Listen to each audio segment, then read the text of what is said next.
Assalomu alaykum, No'ruz ahli. No'ruz bayraminglar muborak bo'lsin. Mana bu do'stimiz bizning talantli artistimiz Mavlon Niyoz bo'ladi. Assalomu alaykum, Atush diyoridagi muhtaram No'ruz ahli. No'ruz bayraminglar muborak bo'lsin. Do'stim Mavlon Niyoz, Atush kelganima 15 kun bo'lib qoldi. Atush bo'lgan ta'sirotini qanday bo'ladimi? Voh, shunday yaxshi bo'ladi. Akşam Atuş'un keşif mezresini sayahat qilay deb ko'chaga chiqsam, birisi ko'chada yolg'iz yerim kichirga o'tadi degina. O'zim bo'lsa, tikka degan jib turmaydigan narsaga. Uni chaqchaqib bir qo'qib qo'yadi, yugurib berib yoqadan tutdi yonchig'imni kattirni yeb gelib devaylablar. Meylingga turamsan, jeningga desam nima deydiman? Nima deydi? 5 qo'yversan deb. 3 qo'yveraydi pastacho. Başına 5 koyversem nimde o'g'iydi. Cho'qim melimgimi turman, jenimgimi turman. Ben moş atış xalq to'g'risida bir latifa anglagan. Rostmi shu? Qaysi tekin deysan? Ikkinchi dunyo urushida ikki atış yo'q, Sovet ittifoqiga berib qizlar men qatnashib qoldi. Mushu jarayonda general butun askarlarni yig'ib yig'in etdi. Kimki bir nemis askarini o'tirib uyligini topshirsa, har bir o'lak beshi 10 rubldan pul beramiz deb. Shuna bilan ikki atış yo'q, 3 yo'qolib ketdi, yo'qan Kamaz mashinada bir mashina o'lakni erkib. Zo'ngtoq apanda bir mashina mol kelib qoldi. Pulni berib atmablar, mana sani o'libdi. Bu ikki atışlik bir mashina o'lakni qanday topganda? Ben şunun gayranıda. Şuna oğlu bu general, alamet, Kaysar cangçiler ekensiler, Batur cangçiler ekensiler. Lekin bizning iqtisodiy ahvolimiz sen nacharra. Bir o'lakka 5 rubliydim bersa qanday deyishadi. Yana va'dasini yeni vaqtida bu qay. Shikoyat qildim demaysan. General efendim, biz 6 rubliydan o'lak elib 5 rubliydan sotgan ahmoq emas bunlar. Agar bersangiz 7 rubliydan beram, bu 8 rubliydan issiq oladigan xayrida var. Şunun general amalsız pulunu veripti de sual so'rab. Hozir urush bo'lsa, bu urushda bu pulni nima ish qilishlayapsa? Atishlik nima deb? Nima deydigan? General efendim, bizning 3 viloyatda urush bo'lyapti. Bu pulga qo'ral setib olamizda, qarindoshlarga yordam qilib, gomindonchining atimizda. Şunun generaldan pulni olgan atishlar. Şu pulga qoralni setib olibdi-da. Mağlum Ahmet Akvan, Gulcuk'a qarab qadamni alimiz deb do'stqinimni to'liq olib Gulcuk ketdi. Mana bu dushmanning yegadi, dushmanning go'shini qo'rishdiga shu. Atış bo'lgan ta'sirotda qo'shimchilik emas. Ya, yana bor. Ben hayron qolaman. Mush atishning baldiri bakka tursa, chelishib futbol deb o'ynaydi ekan. Shunda atish xalqqa tantarbe, bak qiziqadilar. Undaligini bilgan bo'lsam men balamni ekanmaskanman. Balangiz nima bo'ldi? Men bo'ladi dadash, mush atish kelgandan yoqqa, mush balamni qo'shib futbol tipimida 5-6 oyoqni yeydigan qilaman. O'g'lim tantarbe qiziqib ketdi. Bu yaxshi amal-ku. Qanday yaxshi dadash? Bir kuni qatsam qul yeg'ib, shu kuni qatsam put yeg'ib, shu kuni qayriqotni shatib yegandek og'zi qip-qizil qonli ko'rindi. Balagi degan ashda kichigidan tortib cheniqib pishib cho'ng'og'ini emasmi? Adash. Oqshom demaysan, yerimga uxlab o'tibdi, tipa, oldi, menga deb jo'ylib ketdi. Shukra bir men bo'ldim bolam deyishimni buni men manamizdan bir qo'yib tekkanlar bilan og'zimni yalab. Balam shuni beshini top og'zini vartab kelib ketdi. Mana mashtaqa balam atishga buzilib ketdi. Birodar, baladagi top o'yinsi buzilmaydi, tuziladi. Qanday tuziladi? Balam mahir bir futbolchi bo'lib yetishib qolsa, vatanga, o'ziga sani shanshirab keltirdi emasmi? Tek top deb nurg'un pul topadi. Pul topa olamiz. Top deb pul topa olamda? Adash, chet ellarda bor, eng inovatli, eng puldor kishilar, energechilar. Bilmaysan? Bizning bolalarimiz bu qanday chet ellikni do'riy olishdi? Chet ellikni do'rimaydi, nimasi bor? Ularning 6 puti, 7 qo'li yo'q-da. Sana deb qo'yay.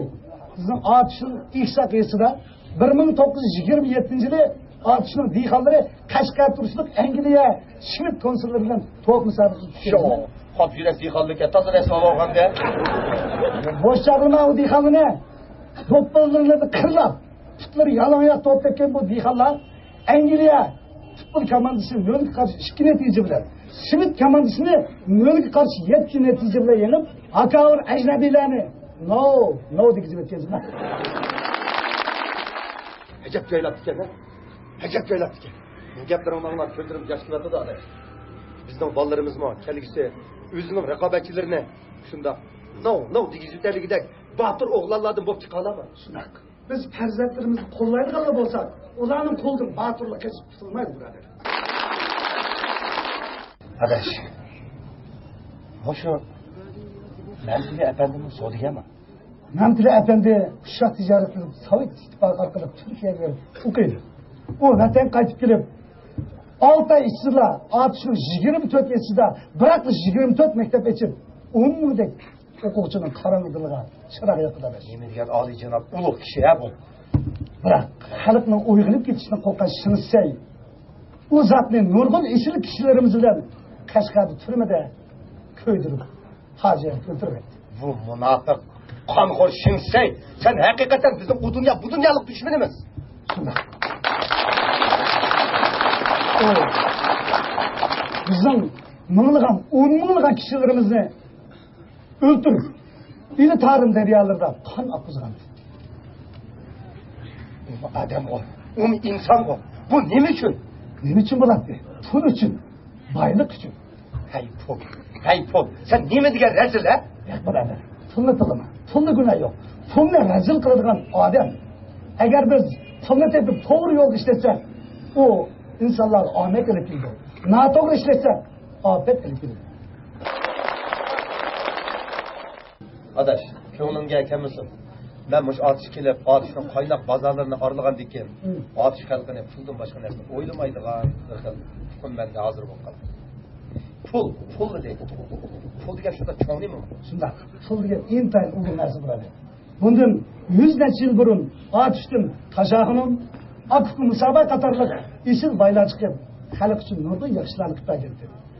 Akku Musobalar O'tir Osiyo va Yevropaga berib tijorat qilib, dunyoviy baylarga aylandi.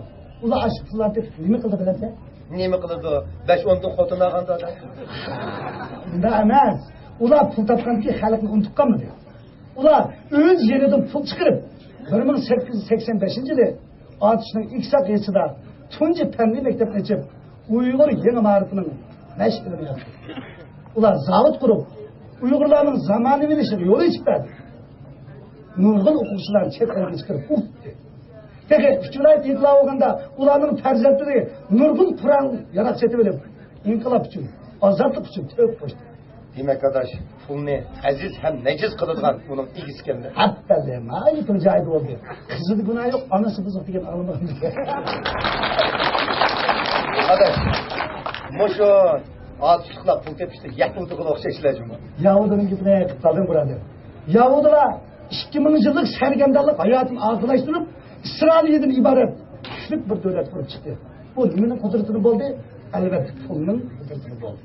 Demek çoğun işlerini vücudga chiqarish uchun pul bo'lmaydi. Hatta mana bu yurtdan 1000 yillar ilgari Sultan Murag'an chiqib, butun O'rta Osiyoni bo'ysundirib, ajoyib qudratli gullangan bir imperiya qurib chiqardi. Shu chog'da qaddimizni bir ko'tarib ketgan, ha?